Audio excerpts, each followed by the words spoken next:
We spend decades obsessing over our retirement number, the amount of money we need to accumulate to fund a 30-year retirement. But what if I told you the version of you that can actually enjoy that money, the one with the energy to hike, to travel, to play, that version of you has only 12 good years. Can you believe it? 12 good years. Today, we're looking at why your health span matters far more than your wealth span. Are you ready? 3, 2, 1, 0, 0, and liftoff. Liftoff. Americans return to space as Discovery clears the tower. Welcome back to Retirement Isn't Rocket Science. This is episode 17. I'm your host, Dr. Chris Mullis. I've spent my first career as an astrophysicist mapping the far reaches of the cosmos with NASA's space telescopes. Now, as a certified financial planner with 21 years of experience, I help you navigate the near universe of retirement. Our mission here is crystal clear. Lower your taxes, strengthen your portfolio, and give you the confidence and the capacity to spend more. Buckle up. We're going to master your money and explore the mysteries of the universe along the way. In today's show, are you wasting your go-go years preparing for your no-go years? On the trust trajectory, navigating the choice between joint and individual trusts. And finally, we gaze at NGC 2040, a nebulous flower that showcases the dramatic story of stellar life, death, and rebirth. Space Shuttle Discovery still on its way to orbit after a successful ascent up through main engine cutoff. Welcome to the Retirement Briefing Room. This is where we huddle up to take a close look at the important aspects of your financial life, spotlight pathways of success, and think about how to integrate these into your retirement mission plan. Today, we're conducting a deep dive on a truly powerful article titled Your 12 Good Years, written by Dan Haylett.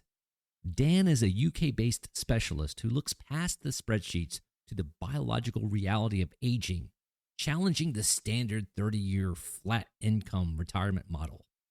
He argues that our full capacity years are a finite resource, a message that lit a fire under his readers, sparking hundreds of comments from the people currently in the trenches of their own 12-year missions.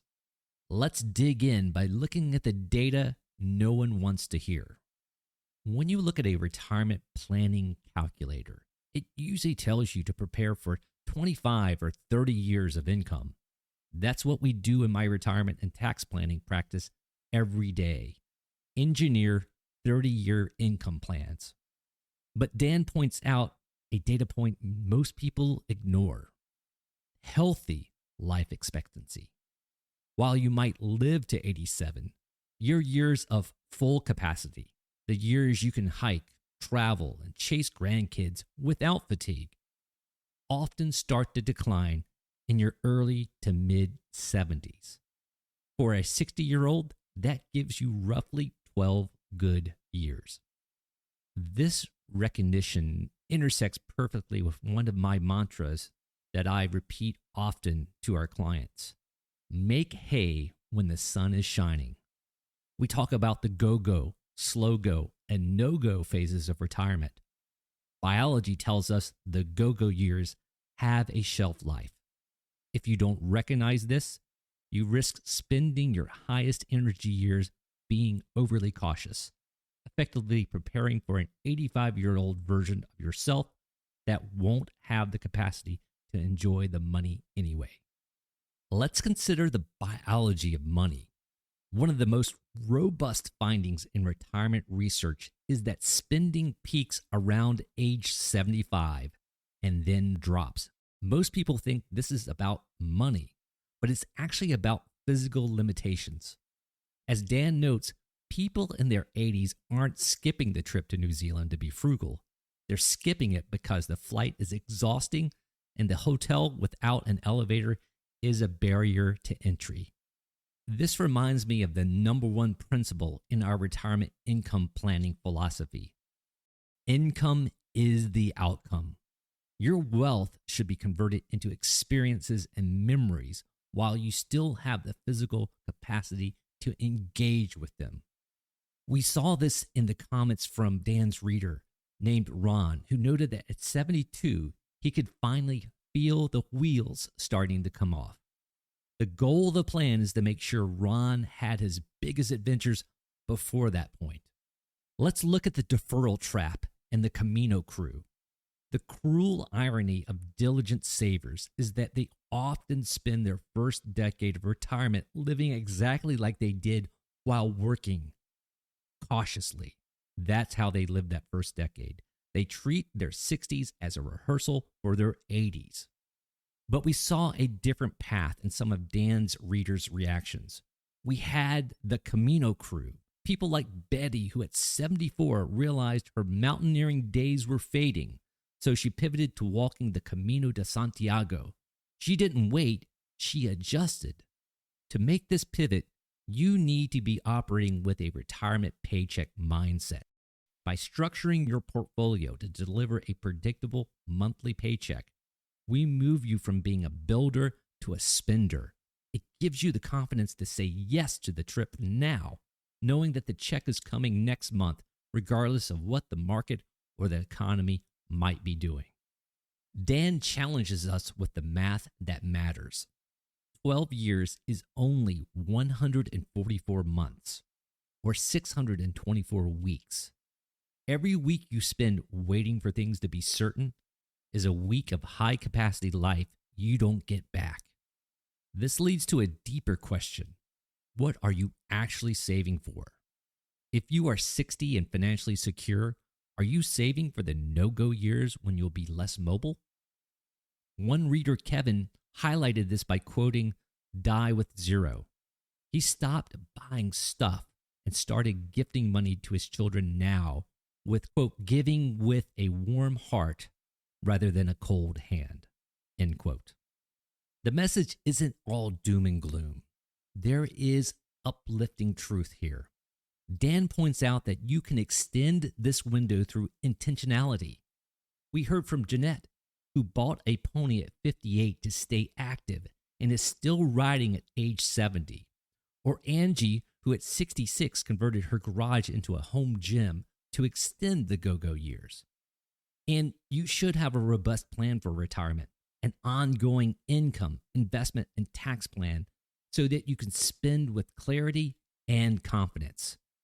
When you have a plan, a home gym isn't an expense. It's a strategic investment in your mission longevity. But we do have to be real. People hold back because they are afraid. One of Dan's readers named Patty shared how a spinal injury just 2 months into retirement delayed her carefree years. Others worried about the astronomical cost of long-term care. This is where planning provides the shield. One of our core principles is storms are the norm.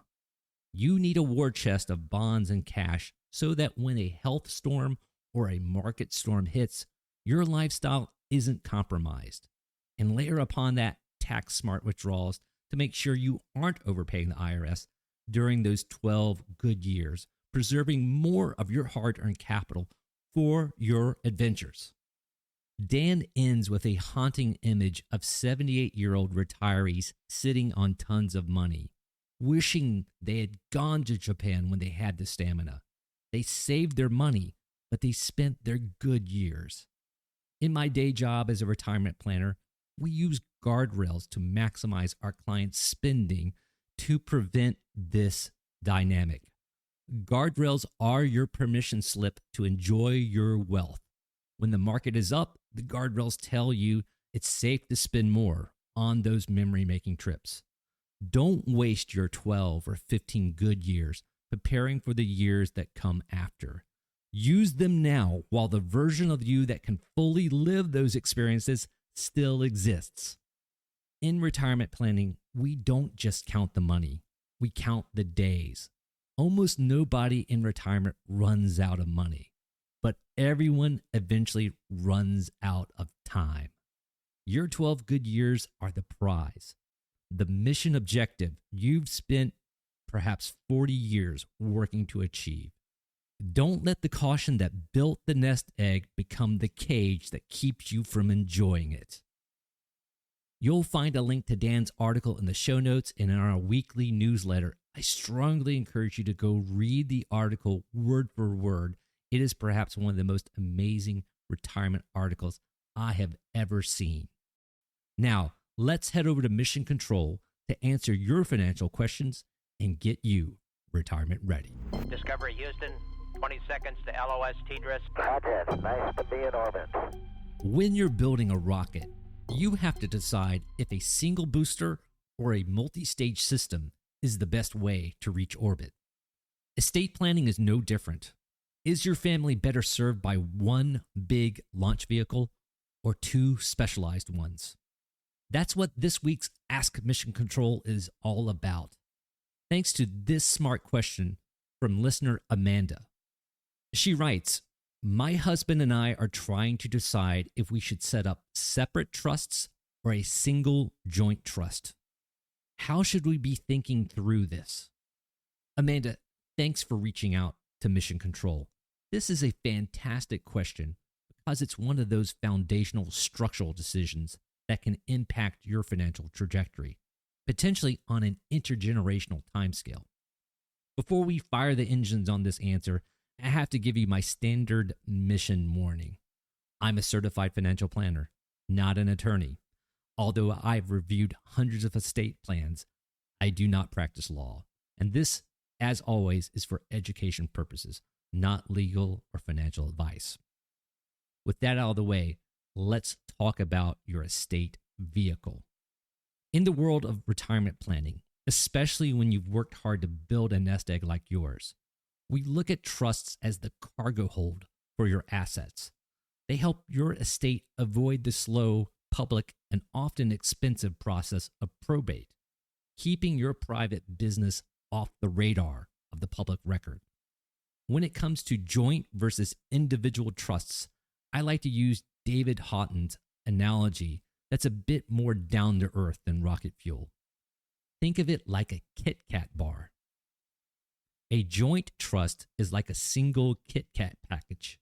You have 2 sticks of chocolate inside, but they share one wrapper. The strength here is it's all about the simplicity at the launch pad. You have one document to sign, one set of rules, and typically your assets like your home or your joint brokerage accounts stay in one name. For many couples, especially those in long-term first marriages with the same beneficiaries, like your children, this is very palatable. It feels right because you've built your life together. So why not build your trust together? It's often cheaper to set up initially because your attorney is only drafting one wrapper. The downside of the one wrapper approach shows up if there's a change in the mission parameters. If there's a divorce or you and your spouse have different ideas about who receives the crumbs, remember the Kit Kat, right? The crumbs, when one of you passes away, things get sticky. In blended family scenarios where there are children from previous marriages, a joint trust can sometimes lead to complications or unintended re-entry issues where one side of the family gets left out of the inheritance if the surviving spouse changes the rules later.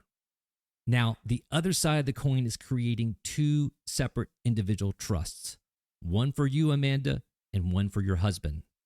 Think of this as 2 separate snack-size Kit Kat packages. This offers much cleaner administration when a spouse dies because the assets were already clearly bucketed in your own trust during your lifetime. There is no guessing game about what belongs where when the first person reaches the end of their journey.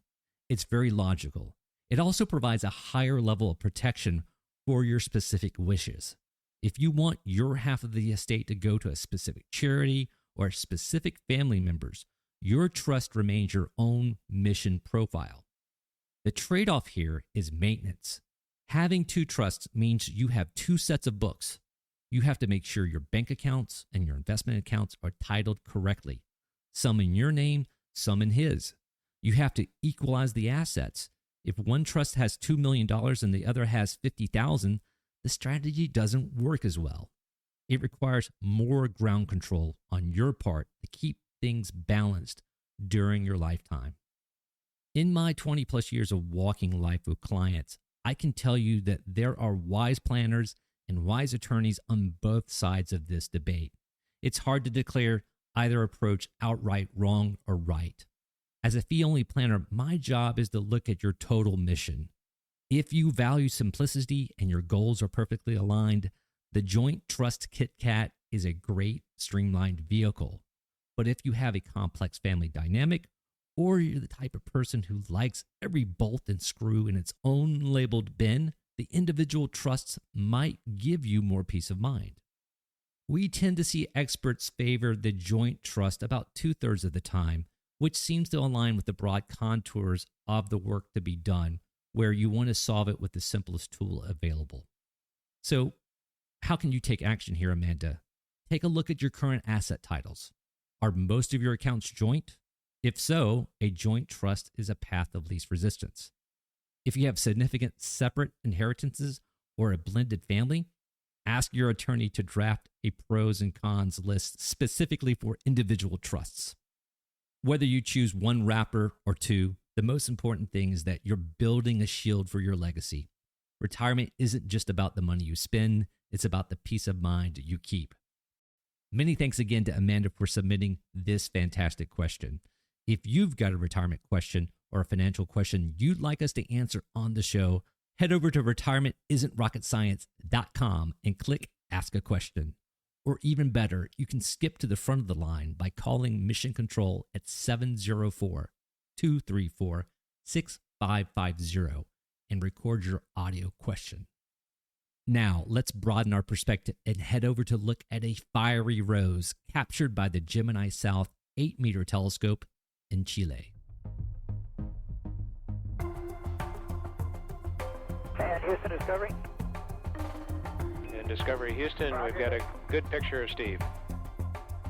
Most of us spend our lives planting gardens, saving for a rainy day, nurturing a nest egg, and hoping for a bloom in our golden years. But what I told you, there's a rose in the cosmos, 160,000 light years away, that blooms not from water and soil, but from the fiery explosions of dying stars. It's a stellar reminder that in the universe, as in retirement, the end of one cycle is just the fuel for the next great adventure. Welcome to the Retirement Big Picture part of our show. This is where we look up and look out to expand our appreciation and understanding of our amazing universe. Today, friends, we are looking at something truly spectacular. If you've ever looked at a rose in your garden and marveled at its delicate layers, you'll appreciate the fiery rose of the cosmos, technically known as NGC 2040. Now, I know what you're thinking, Dr. Chris, that sounds like a tax form. But trust me here, it's much more beautiful than a 1099.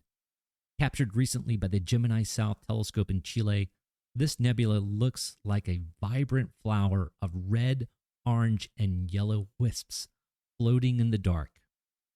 How did we find this cosmic blossom? Well, it wasn't a recent discovery by any NASA satellite. It was actually first cataloged back in 1888. By an astronomer named John Dreyer. He compiled the New General Catalog, which is why we call it NGC. So this is NGC 2040, the 2040th object in this catalog. Back then, they didn't have the 8-meter mirrors that we have today. They just saw a fuzzy patch of light that was devoid of any colors. It took modern technology, specifically the International Gemini Observatory, to reveal those petals are actually layers of glowing hydrogen and oxygen gas.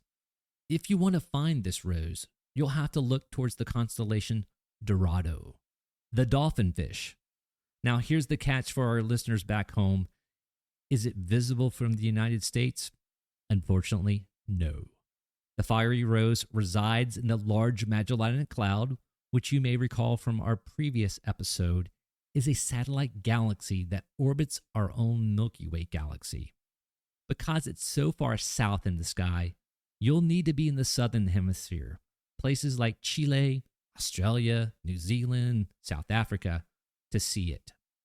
For many amateur astronomers out there, if you ever take a bucket list trip to the southern hemisphere, the Large Magellanic Cloud is easily visible to the naked eye as a faint glowing cloud.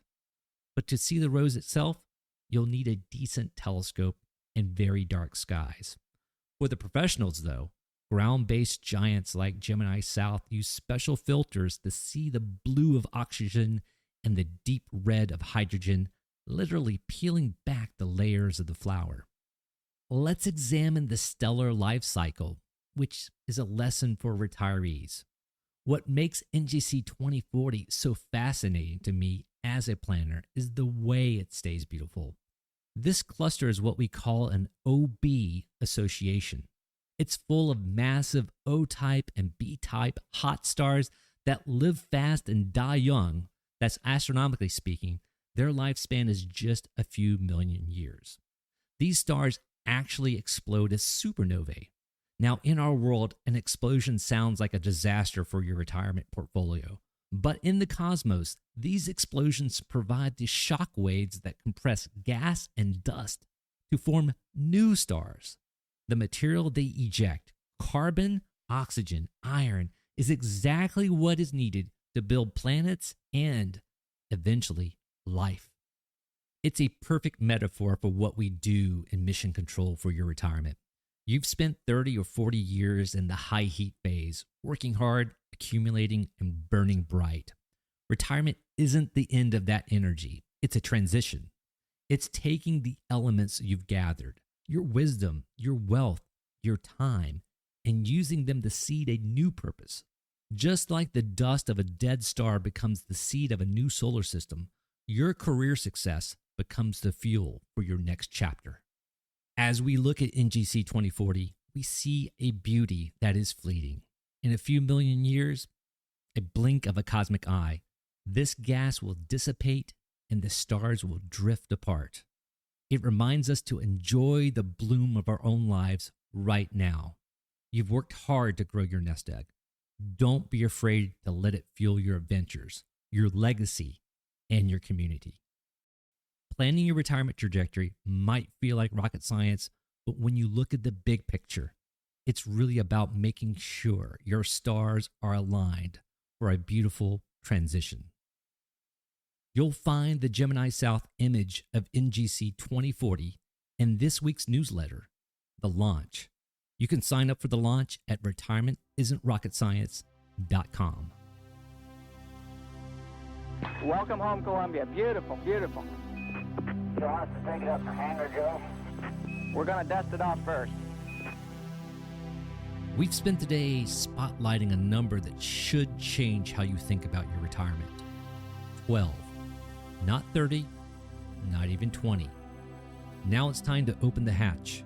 This is your spacewalk. You're stepping out of the routine and into the bright light to overlay today's insights into your plans to worry less and retire more. This isn't just a stroll. This is where the work gets done. To move from theory to better outcomes, here are your next mission objectives. Number 1, the high capacity audit. Look at your bucket list. Identify the 3 items that require the most physical energy or mobility. Move those to the very top of your list for the next 36 months. Do not defer them. Number 2, the permission slip conversation. Sit down with your partner and ask, are we optimizing to die with the biggest bank account or to live the richest life? If it's the latter, ask your financial advisor how to front load your income plan. And number 3, secure your war chest. Ensure your financial plan acknowledges that storms are the norm. Having 3 to 5 years of spending tucked away in non-stock assets is the only way to have the peace of mind required to spend your go-go years without looking over your shoulder at the market. I challenge you to take one idea from today's show and put it into practice this week to make your retirement even better. Remember, you've done the hard work of saving. Now, let's do the smart work of planning. Until next time, keep your eyes on the horizon, enjoy the adventure. You are go for retirement. Mission complete, Houston. After serving the world for over 30 years, the space shuttle's earned its place in history and it's come to a final stop. We copy your will stop, and we'll take this opportunity to congratulate you, Atlantis, as well as the thousands of passionate individuals across this great spacefaring nation. We thank the National Aeronautics and Space Administration for providing the radio communications between the Space Shuttle astronauts and the flight controllers. This show is for informational and entertainment purposes only. It is not specific tax, legal, or investment advice. Before considering acting on anything you hear in this show, first consult your own tax, legal, or financial advisor.